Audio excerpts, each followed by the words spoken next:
Hello students, कैसे हैं आप सभी लोग। जय श्री राम। सॉरी, थोड़ा डिलेड वीडियो डाल रहा हूँ, बट बहुत इंपॉर्टेंट वीडियो है जो आपको पढ़ना भी और आपके समझने के लिए भी ज़रूरी है। तो इस डिलेड वीडियो को लाने के लिए थोड़ा सॉरी, बट इंपॉर्टेंट फैक्ट्स हैं, कुछ चीज़ें हैं जो आपको जाननी चाहिए कल्याण सिंह जी के बारे में। तो पहली चीज़, जय श्री राम से स्टार्ट करने का रीज़न ये है कि वही एक को फाउंडर माने जाते हैं जिन्होंने अयोध्या राम मंदिर में सबसे इंपॉर्टेंट रोल प्ले किया, तो उन्हें डिनायल नोट पे नहीं डाला जा सकता। तो आइए आज हम बात जानते हैं कुछ चीज़ें कल्याण सिंह जी के बारे में और राम मंदिर जी के बारे में। राम मंदिर में इनका क्या योगदान था और 1948 के बाद से आज तक वहाँ क्या होता रहा। तो एक ब्रीफ हिस्ट्री के बारे में आज हम इसके डिस्कस कर लेंगे और कल्याण सिंह को भी इसमें ऐड कर देंगे। तो आइए बिना देरी के स्टार्ट करते हैं अपना लेक्चर। कल्याण सिंह जी अब हमारे बीच में नहीं हैं। राखी के एक दिन पहले इनकी डेथ हो गई। सैटरडे को इन्होंने SGPGI लखनऊ का एक हॉस्पिटल है ना, Sanjay Gandhi post graduate institution for medical science है, तो इसमें इन्होंने अपनी लास्ट सांसें ली और इसके बाद ये मर चुके हैं। बट एक को फाउंडर हैं, एक जो राम मंदिर की भव्यता आपके सामने आज आ रही है, जो अयोध्या भगवान श्री राम की जन्मभूमि माना जाता था, वहाँ के सारे विवादों को खत्म करने का योगदान अगर किसी पर्सनैलिटी को आप दे सकते हैं तो वो होंगे माननीय कल्याण सिंह जी। इनके बिना ये पॉसिबिलिटीज थी ही नहीं कि इन चीज़ों को आप पूरा कर पाएं, तो इनका जाना कहीं ना कहीं दुखमय है। कल्याण सिंह के बारे में अगर आप बात करेंगे तो कल्याण सिंह 5 जनवरी को पैदा हुए। ठीक, ये राजस्थान और हिमाचल के राज्यपाल रह चुके हैं। उत्तर प्रदेश के मुख्यमंत्री भी 2 बार बने थे। विवादित बाबरी मस्जिद का धांसा जब ढहाया गया है उस टाइम पर ये यूपी के CM हुआ करते थे और लोग उन्हें प्यार से बाबूजी कहते थे। 26 अगस्त 2014 को राजस्थान का राज्यपाल नियुक्त किया गया। राष्ट्रवादी नेता थे। 21 अगस्त को इन्होंने PGI में लास्ट सांसें ली। तो ये इनके बायोपिक हैं, आपके सामने सारी चीज़ें लिखी हैं कि इनको क्या क्या चीज़ें मिली। तो इन्होंने एक पॉलिटिकल पार्टी बनाई थी, राष्ट्रीय क्रांति पार्टी और जन क्रांति पार्टी। तो ये 2 पार्टीज बना चुके हैं। 6 जनवरी 1932 को हुआ। पिता तेजपाल लोधी राजपूत, माता सीता देवी थी। 2 बार मुख्यमंत्री रहे और अतरौली इनका क्षेत्र था जहाँ से जीत के आते थे। अतरौली से उन्होंने कई बार चुनाव जीता। विधानसभा के सदस्य भी रहे हैं और सेवाएं दे चुके। पहली बार 1991 में ये मुख्यमंत्री बनते हैं। 1997 में दोबारा मुख्यमंत्री बनते हैं। राजनीतिक चेहरे हैं क्योंकि इन्हीं के टाइम पर बाबरी मस्जिद ढहाई गई थी और एक बहुत इंपॉर्टेंट पर्सनैलिटी उसके बाद ये बन के उभरे थे। इनकी साठगांठ भी बहुत बड़ा रोल प्ले करती है कि बाबरी मस्जिद का ढांचा ढहाया गया था। इसके बाद बेटा अगला इंपॉर्टेंट पॉइंट यहाँ पे आता है, बाबरी मस्जिद के विध्वंस के बाद क्या हुआ था। 1993 में दोबारा खड़े हुए अतरौली से और कासगंज से, अतरौली और कासगंज से विधायक बने। बाजा बीजेपी के सबसे बड़ा दल के रूप में उभरा, पर मुलायम सिंह के नेतृत्व में समाजवादी और बहुजन समाज पार्टी ने गठन किया और कल्याण सिंह विपक्ष के नेता बने। 1997 नवंबर से 99 तक ये पुनः मुख्यमंत्री बने। 1997 बहुजन समाज पार्टी ने कल्याण सिंह से समर्थन वापस ले लिया। तो कल्याण सिंह ने कुछ नहीं किया, उन्होंने तुरंत विधायक नरेश अग्रवाल के समर्थन में थे, उन्होंने अपनी पार्टी छोड़ दी और उसके बाद कांग्रेस का समर्थन लेकर नरेश अग्रवाल को ऊर्जा विभाग दिया और सरकार बना ली। 1999 कल्याण सिंह ने पार्टी छोड़ दी, कांग्रेस की भी, और उसके बाद 2004 में वो फिर से बीजेपी में आ गए। 2004 के आम चुनाव में बुलंदशहर में भाजपा के उम्मीदवार बने और जीते। 2009 में फिर भाजपा छोड़ दिया, एटा से निर्दलीय जीते और चुनाव लड़ा और जीत गए। इसके बाद जब इनके बारे में और आगे आप बात करते हैं तो एटा से जीतने के बाद भी इनके पास बहुत सारा रोल इंपॉर्टेंट था। जब ये वहां से जीत के आगे बढ़े तो इनको पता चला भाई अब क्या करना है। 2014 के चुनाव में ये फिर से कानपुर से बीजेपी के रूप में आए। इसके बाद इनकी लाइफ ही खत्म कर दी गई, बीजेपी के बाद फिर इनको खत्म ही कर दिया। 2014 के बाद 2019 में टिकट ही नहीं दिया गया, ना अडवाणी को ना इनको, और ये गवर्नर बने हुए। बाबरी मस्जिद जो है वो उस विवाद की बात करें तो राम का किला बोलते हैं, रामकोट पहाड़ी, वहाँ पर एक मस्जिद है और मस्जिद को कोई नुकसान ना पहुँचाने के लिए संयोज न्यायालय जो था वो वचनबद्ध था। और एक हिंसक रैली आती है 1992 में जिससे ये ध्वंस हो जाता है और इसके बाद कई शहरों में दंगे होते हैं, 2000 से ऊपर लोग मार दिए जाते हैं। बाबरी मस्जिद प्रथम मुगल सम्राट बाबर के आदेश पर इसका निर्माण मीर बाकी साहब ने किया था 1527 में। मीर बाकी ने इसका नाम बाबरी मस्जिद रखा था। 1940 दशक से पहले मंदिर को मस्जिद जन्म स्थान बोला जाता था, मतलब जन्म स्थान किसी का है उसका मस्जिद। इस तरह हिंदुत्व राम जन्मभूमि के रूप में इसे स्वीकार करता जा रहा। बाबरी मस्जिद उत्तर प्रदेश की बड़ी मस्जिदों में एक थी। इसके आसपास और भी पुरानी मस्जिदें हैं जिसमें शरीकी राजाओं द्वारा हजरत बल मस्जिद भी शामिल है, लेकिन विवादित स्थल के महत्व बाबरी मस्जिद बहुत बड़ी बन गई। इसका आकार और प्रसिद्धि के बावजूद जिले में मुस्लिम समुदाय द्वारा मस्जिद का उपयोग कम ही हुआ करता था। अदालतों में हिंदू द्वारा याचिकाओं के परिणाम स्वरूप इस स्थल पर राम हिंदू भक्तों का प्रवेश होने लगा। फिर धीरे धीरे राम हिंदू जाने लगे। बाबरी मस्जिद के इतिहास में मोहम्मद उस्मान अली इकराम और इनके स्थान पर तथा पहले के मंदिर को तोड़कर उसमें बदलाव लाकर इसे बनाया गया या नहीं, इस पर राजनीतिक, ऐतिहासिक, धार्मिक बहस कोई अयोध्या विवाद माना जाता है कि मतलब ये जो बाबरी मस्जिद है ये राम मंदिर को तोड़ के बनाई गई है कि नहीं, क्या इससे पहले यहाँ राम मंदिर था, ये सब। पर आखिरकार 2020 में जब कोर्ट का फैसला आ गया तो वहां पर राम मंदिर की भव्यता का काम प्रारंभ हो गया, थैंक्स टू कल्याण सिंह जैसे अदर पर्सनैलिटीज। बाबरी मस्जिद और शीतलन प्रणाली, ध्वनिक और शीतलन प्रणाली, लॉर्ड विलियम बेटिंग ने इसके बारे में बोला। Historic structure of Awadh book देखेंगे तो यहाँ पे बहुत अच्छा है कि इसका जो वास्तुशिल्प है वो इतना अच्छा है कि जैसे मंच पे कोई बैठता है तो पत्थर उसको वापस रिफ्लेक्ट करते हैं। तो यहाँ पर साउंड सिस्टम बहुत अच्छा है कि आप 80 मीटर दूर भी बैठेंगे, 60 मीटर दूर भी होंगे तो भी आपको आवाज सुनाई देगी।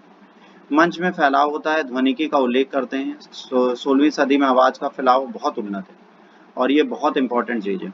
इसका रीजन है मेहराब की दीवारों में खाली बड़ी जगह और उनकी खाली जगहों को दिया जाता है, साथ में मेहराब में वक्ता को सुनने की मदद की। बाबरी मस्जिद में रेतीले पत्थर यूज किए गए हैं जो ध्वनि को वापस रखते हैं, ध्वनिक का कार्य करते हैं। तुगलकी शैली अन्य स्वदेशी डिजाइन घटकों तकनीक एकत्रित हुई, मेहराब बनाए गए, गुंबज बनाए गए जो इस्लामिक वास्तुशिल्प के बारे में है। बाबरी मस्जिद शांतिपूर्ण पर्यावरण नियंत्रण प्रणाली, ऊंची सतह, गुंबज, जालीदार झरोखे थे जो कहीं ना कहीं सूर्य के प्रकाश को भी आने देती थी और उसको ठंडक भी देती थी, तो मस्जिद हमेशा ठंडी बनी रहे उसके लिए भी इन्होंने बहुत काम किया था। मुस्लिम व्याख्या क्या है? ऐसा कोई ऐतिहासिक अभिलेख नहीं है जिसमें 1900 मीर बाकी ने कहा उस टाइम पे कोई ही हिंदू मंदिर रहा हो जिसे ध्वंस किया गया। 23 दिसंबर 1949 को जब मस्जिद में राम मूर्ति रखी गई तो प्रधानमंत्री से बोला गया। उन्होंने जेबी पंत को लिखा पत्र, बट फैजाबाद के प्रशासक ने के नायर ने चिंताओं को खारिज कर दिया, पर उन्होंने कहा कि एक अवैध कार्य है जो किया गया है, पर इसके पीछे एक धार्मिक भावनाएं हैं, हम उससे हटा नहीं सकते। 2010 में हिंदू धर्मकर्ताओं का हवाला देते 1000 फैसलों में उच्च न्यायालय ने 2/3 जमीन हिंदुओं को दे दी। 1949 के अधिनियम में जांच के बहुत कम प्रयास किए गए और एक तरह से मनोज मिट्टा के अनुसार एक तरह से मस्जिद को मंदिर में तब्दील करने के लिए मूर्तियों के साथ छेड़छाड़ किया जाना और ये सारी चीजें की गई थी। मुसलमानों और अनालोचकों ने ये कहा कि जब यहाँ पर आपने खुदाई की तो यहाँ पर पशु मिले, पशुओं की हड्डियां मिली, बट कोई जानवर ऐसा सच नहीं मिला। तो कह रहे जब आपको कोई भी भगवान नहीं मिले, जानवरों की हड्डियां मिले, गारा मिला है, तो क्लियर ही बताता है कि ये इस्लाम से रिलेटेड था। तो यहाँ पर कहा गया, इन्होंने कहा कि धोखाधड़ी हुई है, खंबे की बुनियाद और सबका दावा दिया जा रहा है जो गलत है। उसके बाद भी फिर अयोध्या मुद्दा चलता रहा और बाद में ऐतिहासिक फैसला आया जिसको हमारे पक्ष में माना जाता है और राम मंदिर बनना स्टार्ट हो गया। अब देखिए इसमें सबसे पहले राजीव गांधी जी ने गलती क्या की। राजीव गांधी ने 1985 में पहली बार मस्जिद का दरवाजा खुलवाया और वहां पर हिंदुओं को साधना करने का फैसला लिया। पहले इनको साल में एक बार जाने की आजादी थी, अब वो लगातार जाने लगे। तो पहली गलती की राजीव गांधी जी ने, इन्होंने कहा कि यार देखो मैं मुस्लिम की राजनीति के लिए जाना चाहता हूँ, हिंदू वोट बैंक को भी पकड़ना है तो कुछ नया करते हैं, तो उन्होंने अयोध्या राम मंदिर का इशू उठा ही दिया। इसके बाद इसको सबसे बड़ा किया लाल कृष्ण आडवाणी जी ने। इन्होंने राम मंदिर के लिए रथ यात्रा स्टार्ट की और इस रथ यात्रा में 10,000 किलोमीटर की रथ यात्रा थी जो उन्होंने स्टार्ट की दक्षिण से अयोध्या तक की।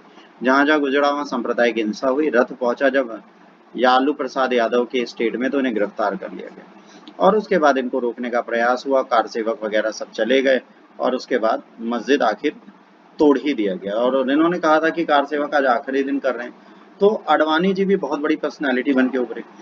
इसके बाद अशोक सिंघल, ये बहुत इंपॉर्टेंट पर्सन है, इनको भी मुख्य आरोपी माना जाता है। बाबरी मस्जिद को तोड़ने के लिए इन्होंने पूरा प्लान बनाया था। 5 दिसंबर को प्रेस कॉन्फ्रेंस में कहा था मंदिर के लिए जो भी बाधाएं आएंगी उनको दूर करेंगे, कार सेवक केवल भजन कीर्तन के लिए बल्कि मंदिर का निर्माण प्रारंभ करने के लिए भी।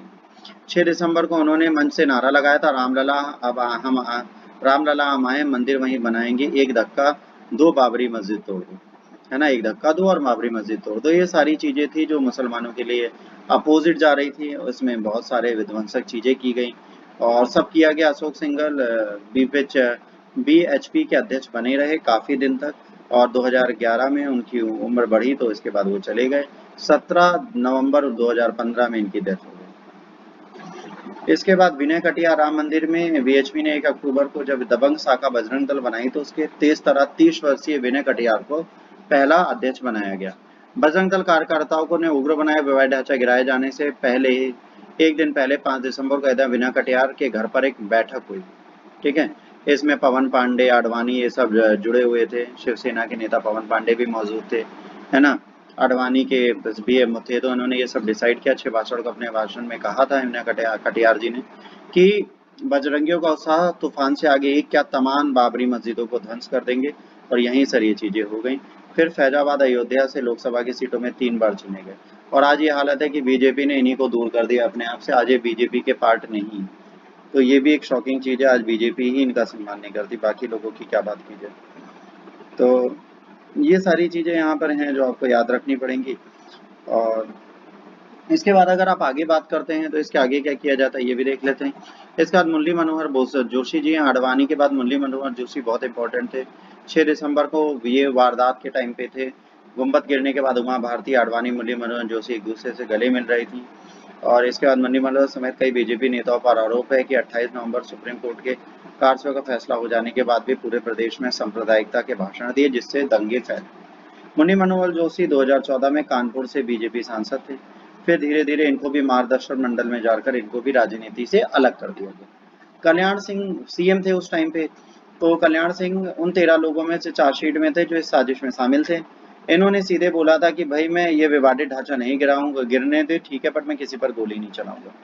जब ये कॉम्प्लेक्स के आसपास की एकड़ का अधिग्रहण हुआ तो इन्होंने 1991 में अधिग्रहण किया, और इन्होंने कहा कि भाई टूर एंड टूरिज्म के नाम पर किया, और यहाँ से का भजन कीर्तन यहीं से होगा। कंक्रीट की दीवारें भी बना दी थी। उसके बाद सेंट्रल मिलिट्री फोर्स की मदद भेजी गई थी, बट इन्होंने उसका साथ देने से मना कर दिया। और जब घटना हो गई तो 5 की घटना के बाद 6 को ये स्वयं आए। इन्होंने कहा इसकी पूरी जिम्मेदारी मैं ले रहा हूँ, और इन्होंने अपनी सरकार से इस्तीफा दे दिया। तो उन्होंने कहा कोर्ट में केस करना है तो मेरे लिए करो, किसी और के लिए करने की जरूरत नहीं, मैं जिम्मेदार हूँ इस चीज़ के लिए, बट मैं गोली नहीं चलाऊँ। कुछ भी आप कर लो, मैं गोली नहीं चलाऊँ। इसका सैयद शहाबुद्दीन बड़े इंपॉर्टेंट पर्सन है। इन्होंने सुप्रीम कोर्ट में राजीव गांधी की सरकार में सबसे आगे थे। ऑल इंडिया पर्सनल लॉ सबसे बड़े नेता हैं। अयोध्या में जो कुछ हो रहा था सबसे बड़े पैरोकार यही बने। 6 दिसंबर में जब बाबरी मस्जिद ध्वंस हुई है और संघ और खिलाफ की आवाज उठी है, उसमें सबसे पहले यही पर्सनैलिटी थी जिन्होंने संघ के खिलाफ आवाज उठाई थी। कई लोग इन्हें धर्मनिरपेक्ष नेता मानते हैं, बट ऐसा कुछ नहीं है। ये रूढ़िवादी हैं कि नहीं, इसका जवाब तो ये खुद ही देंगे। मैं आधारिक तौर पे किसी पार्टी से नहीं जुड़ा, लेकिन विचारों से वामपंथी था। मैंने सदन में मुस्लिम पर्सनल और बाबरी मस्जिद को छोड़कर कभी भी और किसी की बात की ही नहीं। इसके बाद हाशिम अंसारी बड़े इंपॉर्टेंट पर्सन थे। 60 साल तक कचहरी के चक्कर काटे, और संविधान के दायरे में इन्होंने बहुत ज़्यादा की है, मुकदमे से हटने का फैसला लिया इन्होंने 60 साल बाद, और कहा कि अब मैं अयोध्या में राम मंदिर, लला मंदिर देखना चाहता हूँ। और ये बहुत इंपॉर्टेंट थे। इन्होंने कहा बयान में, ये कहा कि मैं सन 49 से मुकदमे की पैरवी कर रहा हूँ, किसी हिंदू ने आज तक गलत लफ्ज़ नहीं कहे। हम दावत करते हैं, उनके साथ खाने जाते हैं। और दूसरे निर्मोही अखाड़े के राम केवल दास और दिगंबर अखाड़ा के रामचंद्र परमहंस आखिरी वक्त तक इनके गहरे दोस्त बने रहे। एक रिक्शे पर और कार में बैठकर पैरवी के लिए अदालत जाते थे, साथ में चाय नाश्ता करते थे। तो एक पॉजिटिव मिसाल देता है हिंदू मुस्लिम की एकता की भी।